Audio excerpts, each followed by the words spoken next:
really happy of bringing you another Become an Expert series video, and it's all about eyebrows. In makeup, I don't really think there's rules that you have to follow.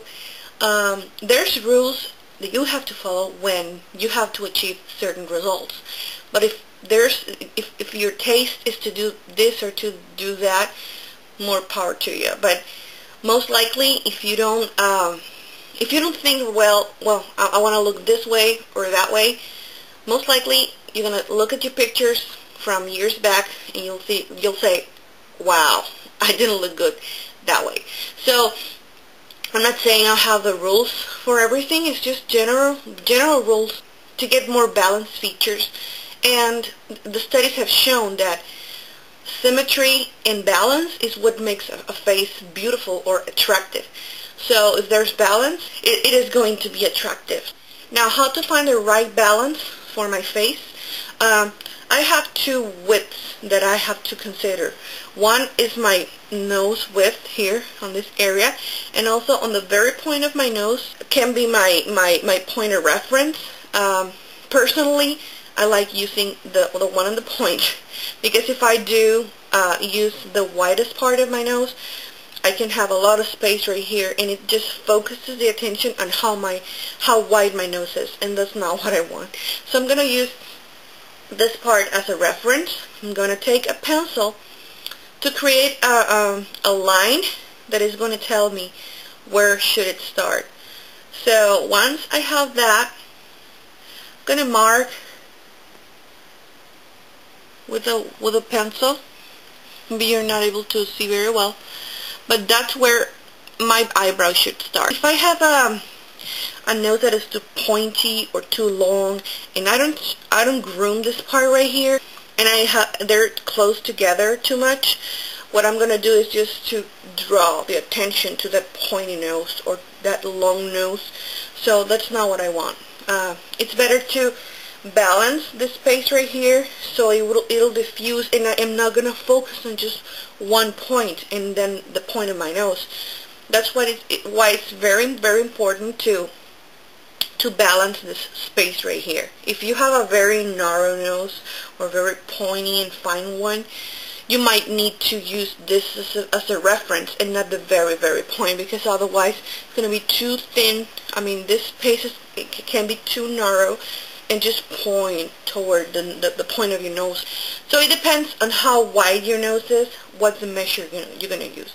So now that I have the reference on where my eyebrow should start to look balanced, now I'm going to go to the end.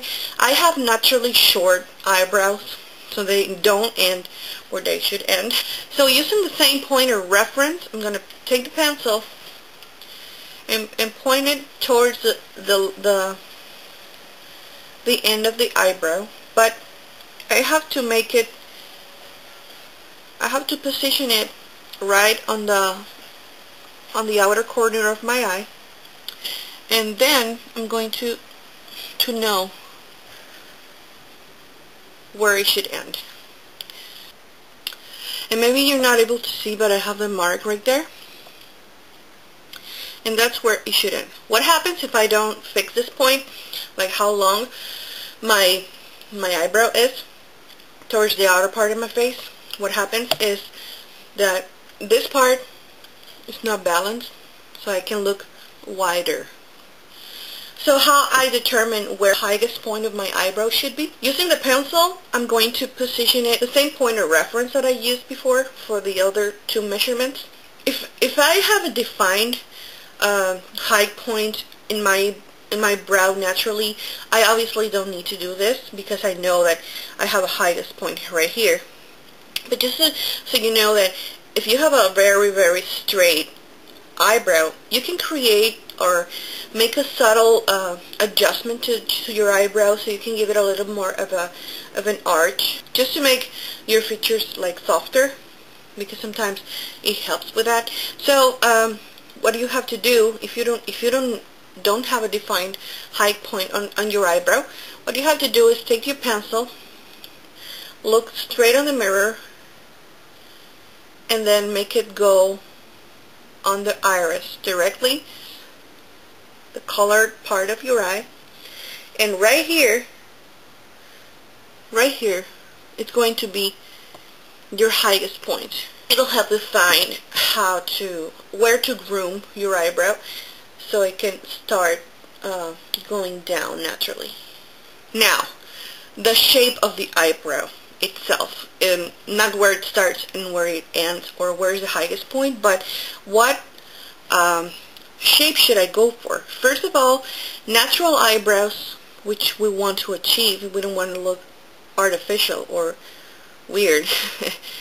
It's that on the top part of the eyebrow, there's a straight line, there's an even line. And parallel to that, we have a straight line underneath. Because if we have a straight line on top, and we have a curved with an odd shape underneath, we're going to have clown eyebrows. And that's not pretty, you know. And many people refer to clown eyebrows because it gives an odd and very weird expression. I can even say cute or pretty because it's like a weird expression. I don't know how to describe it. It just looks weird. And many people do that mistake, that they pluck their eyebrows in a shape that it's like an inverted U. It's not natural. Another thing is that I found sometimes is that there's people who leave this as thick as the end of the eyebrow, and that's not balanced at all. The most flattering shape for a brow is when it starts the thickest, right here where it starts, and then it goes narrow, more narrow and narrow, and it ends to a point right here at the end. So that's the most flattering. You shouldn't leave like I've seen, you know, people that plucks their eyebrow thin here and then thick hair and then thin and then thick.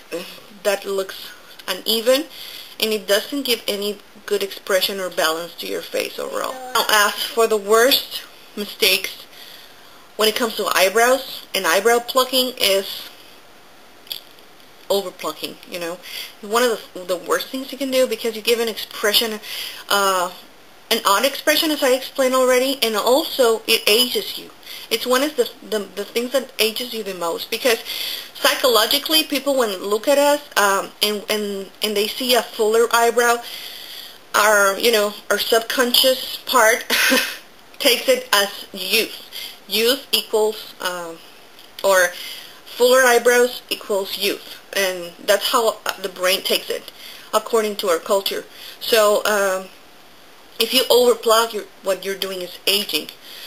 Besides the odd shapes that we give to our eyebrows sometimes, it's overplucking. And if we do it for a long time, and we can ask our mothers or grandmothers that lived in the 60s, that they used to pluck all the eyebrow and then draw a new one with a pencil. It never grows back the same. It grows with a different texture, and most of the hair won't grow back. Now, the methods for plucking the eyebrow and keeping the shape, I personally prefer the tweezers over any other kind of method, because I think it's more precise and it takes a little bit more time.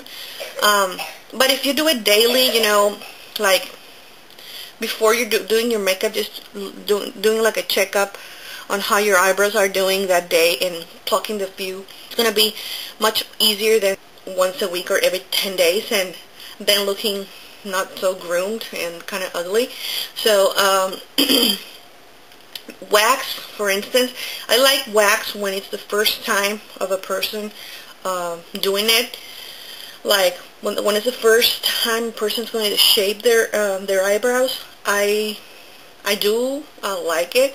I do like threading for that purpose too, when there's a lot of an extension of you know, kind of a peach fuzz around the eye area, but not for like doing it on a regular basis, or it's done too frequently, because it might cause the eyelid, this area, to drop, you know, because of pulling too frequently. It might affect you. If it's going to be like a month, once a month thing, it's okay, but once a month, to me, it's, I don't know, I've seen people with ungroomed eyebrows, and it destroys the look completely. So I really prefer, or what I do is I keep my eyebrows perfectly neat all month long.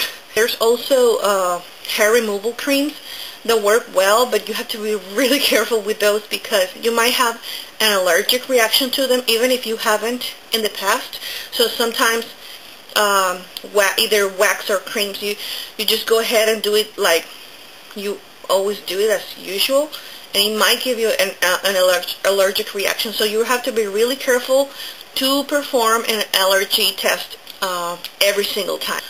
I wasn't allergic to creams or waxes, and then I started to be, and I learned the hard way because I was going to sing at I don't know if it was a quinceañera or wedding, I don't remember, but I just wanted to look good, and I did it on this area, like the upper lip area, and it gave me a reaction. The wax gave me a reaction, which it hadn't happened to me, and